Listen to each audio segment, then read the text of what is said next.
For nearly 2 decades, Rachael Ray has been one of the most familiar faces on American television.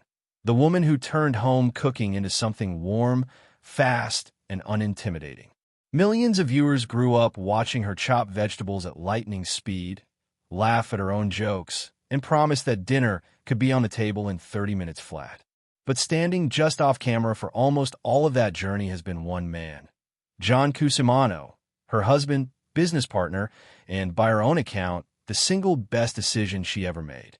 Their marriage has weathered career upheavals, a house fire, a global pandemic, tabloid scrutiny, and countless late-night arguments.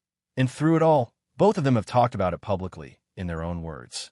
This is the real story of who John Cusimano is, how he and Rachael build a life together, and what nearly 20 years of marriage in the public has actually looked like. Rachael Dominica Ray was born on August 25, 1968, in Glens Falls, New York, and raised in Lake George, in the state's Adirondack region. Food was never a hobby in her family. It was the family business. Her mother, Elsa Scuderi, managed restaurants throughout New York's Capital District for years, and Rachael has often said that her mother's relentless work ethic shaped her own. She grew up surrounded by kitchens, menus, and the rhythm of the restaurant world long before she ever appeared on a television screen. Her path to fame wasn't a straight line.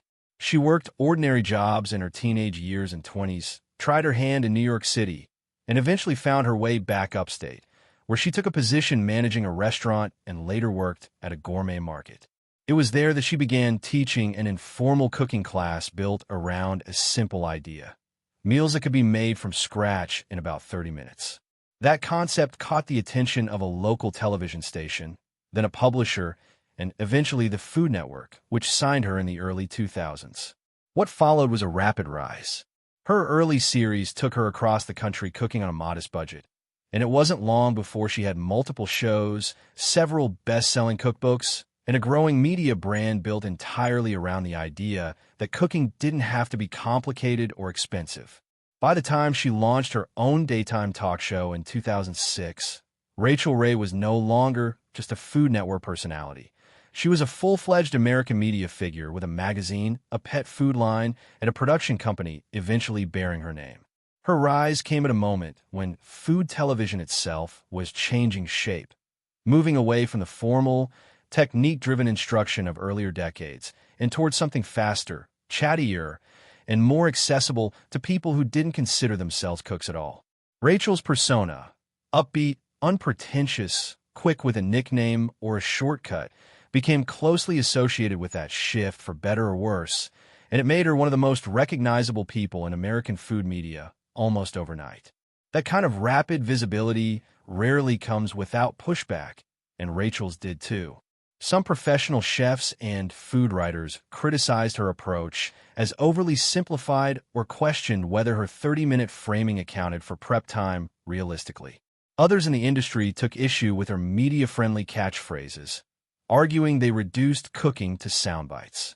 Rachael has generally addressed this kind of criticism directly rather than avoiding it, acknowledging in interviews that her approach was never meant to replace serious culinary technique, but to lower the barrier to entry for people who found cooking intimidating or inaccessible.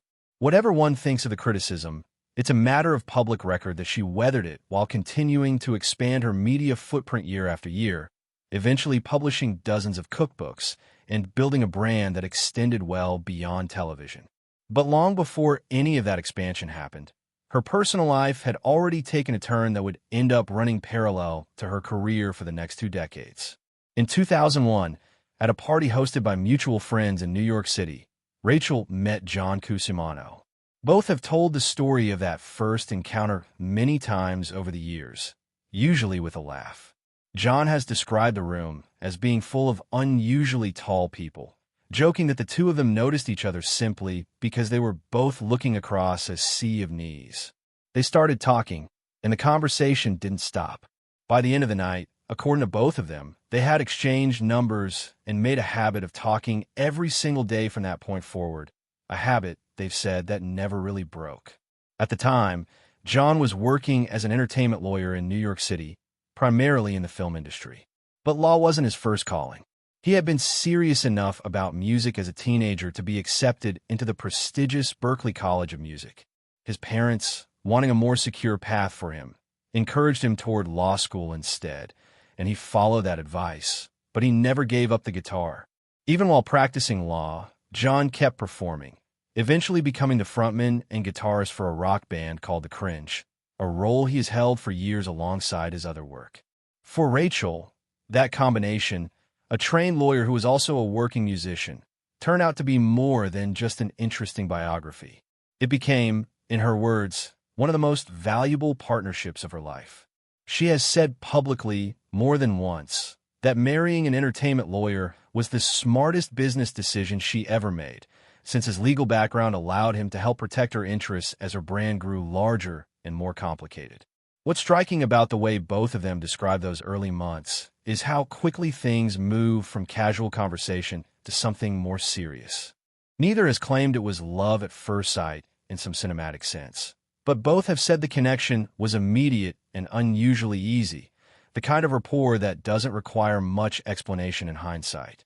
They dated for 4 years before marrying, a stretch of time during which Rachael's career was accelerating rapidly, and John was still practicing entertainment law full-time.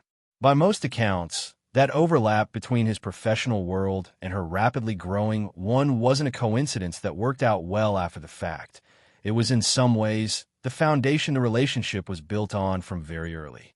He understood the entertainment industry from the inside, and she was living through exactly the kind of rapid, high-stakes career growth that industry knowledge becomes useful for. For years after they met, in late September 2005, Rachael and John were married in Italy, specifically in the Tuscan region, in a small, picturesque town that has different names depending on the source. Various interviews and reports place the ceremony in or near Montalcino and Sartino, 2 towns close to one another in southern Tuscany. Italy wasn't a random choice of venue. Both of their families have roots there. Rachael's mother's side is Sicilian, and both of John's parents' families trace back to the region as well, which made Tuscany feel less like a destination wedding and more like a homecoming.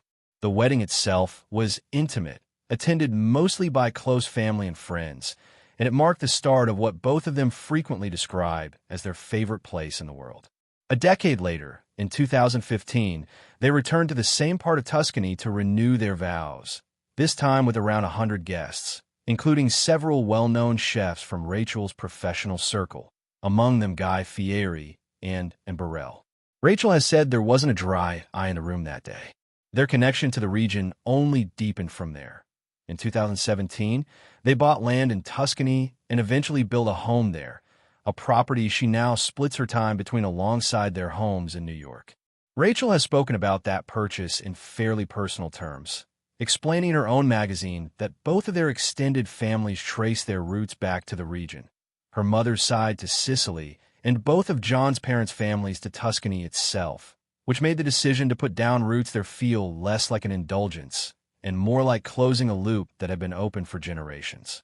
She's described falling in love with the property the moment she saw it, drawn to the fields and the surrounding views, and deciding that for the price of a comparable home in the United States, they could instead build something entirely their own in the place that meant the most to both of them.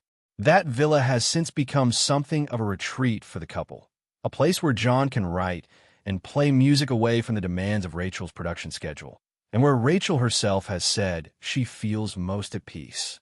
What makes John Cusimano's role in Rachael's life unusual isn't just that he's her husband.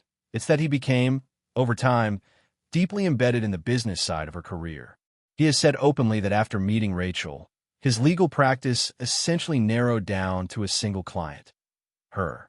Rather than continuing to build an independent law career, John shifted his focus toward helping manage the growing Rachael Ray brand, negotiating contracts, handling licensing deals, and generally applying his legal training to protect the empire his wife was building, from television deals to cookbooks to product lines.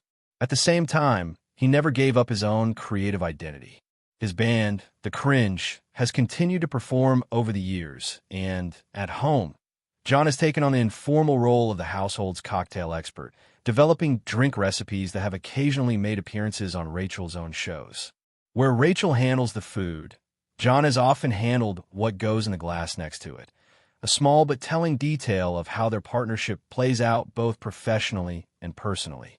Their marriage has never followed a conventional division of labor, and both of them have said so themselves.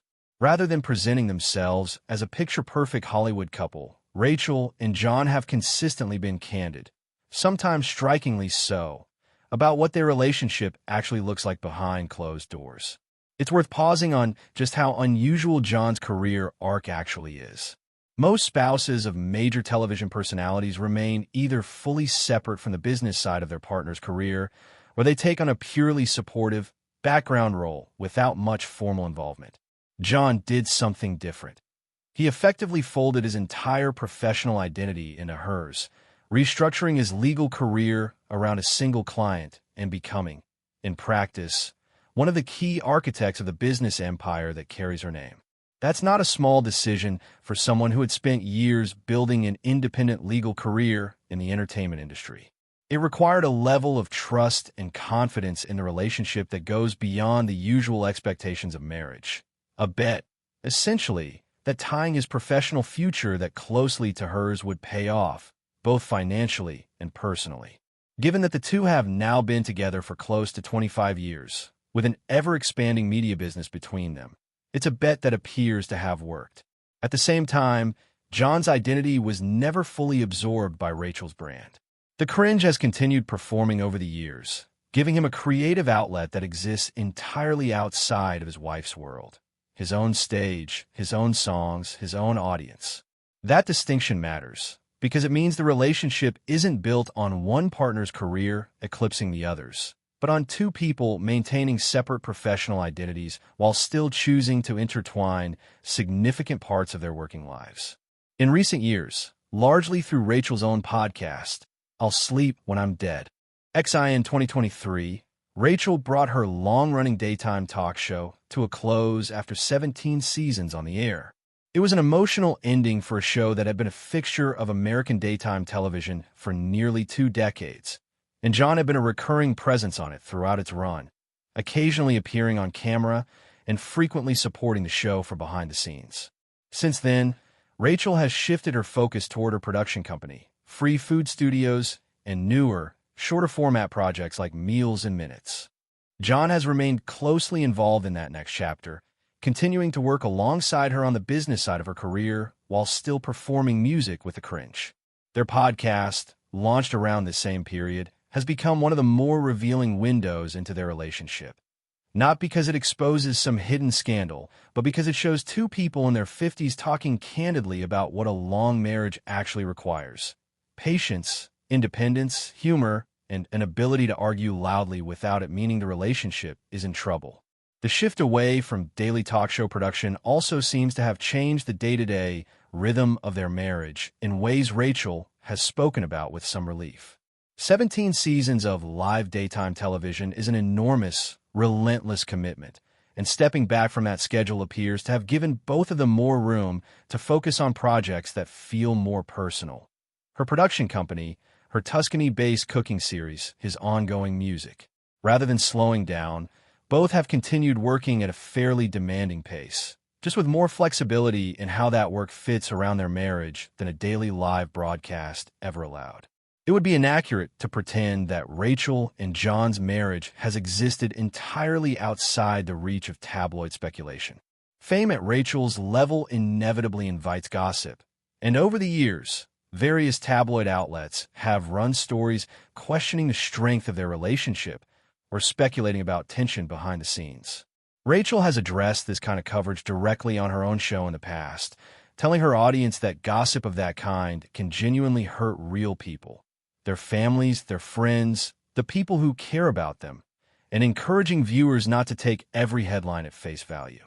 What's notable is that rather than retreating from public life in response to this kind of scrutiny, both Rachael and John have generally chosen the opposite approach, talking about their marriage more openly, not less in their own words, on their own platforms. That openness is really the most reliable source available for understanding what their relationship is actually like, far more so than second-hand tabloid claims that neither of them has substantiated. As of their most recent public appearances and interviews, Rachael Ray and John Cusimano remain married, still splitting their time between New York and their home in Tuscany, still performing their respective roles in each other's lives. She in the kitchen, he with a guitar in one hand and a legal contract in the other. Their relationship has never been presented, by either of them, as effortless or conflict-free. If anything, they've gone out of their way to say the opposite, that their marriage involves real arguments, real independence, and real work, and that this is precisely what has allowed it to last as long as it has. What emerges from nearly 25 years together, 4 years of dating followed by close to 2 decades of marriage, isn't a fairy tale, and it was never meant to be one. It's the story of two people from very different professional backgrounds, a chef and a lawyer-turned-musician, who found in each other both a romantic partner and a business partner, and have been unusually willing to describe that partnership honestly, loud arguments and all, rather than performing a version of their marriage for the cameras. That, according to both of them, has been the real key to making it work. It's also worth noting what their story doesn't include, at least based on anything either of them has ever confirmed: no public confessions of infidelity, no confirmed accounts of separation, and no acknowledgement that any of the more sensational tabloid claims made about their marriage over the years held any truth. What they have confirmed, repeatedly and in their own words, is something far less dramatic but arguably more interesting: a long marriage that includes real friction, real independence, and a level of honesty about both that few celebrity couples are willing to offer publicly. In an era where so much of celebrity relationship coverage is built on speculation, the most reliable truth about John Cusimano and Rachael Ray is simply the version they've already told, on their own terms, again and again over the past 2 decades. This account draws on interviews, podcast appearances, and public statements made directly by Rachael Ray and John Cusimano over the years, rather than on unverified tabloid claims. Where their relationship has faced public scrutiny or speculation, this piece notes that scrutiny existed without repeating specific unconfirmed allegations as fact, since neither Rachael nor John has ever confirmed such claims, and several have been publicly denied.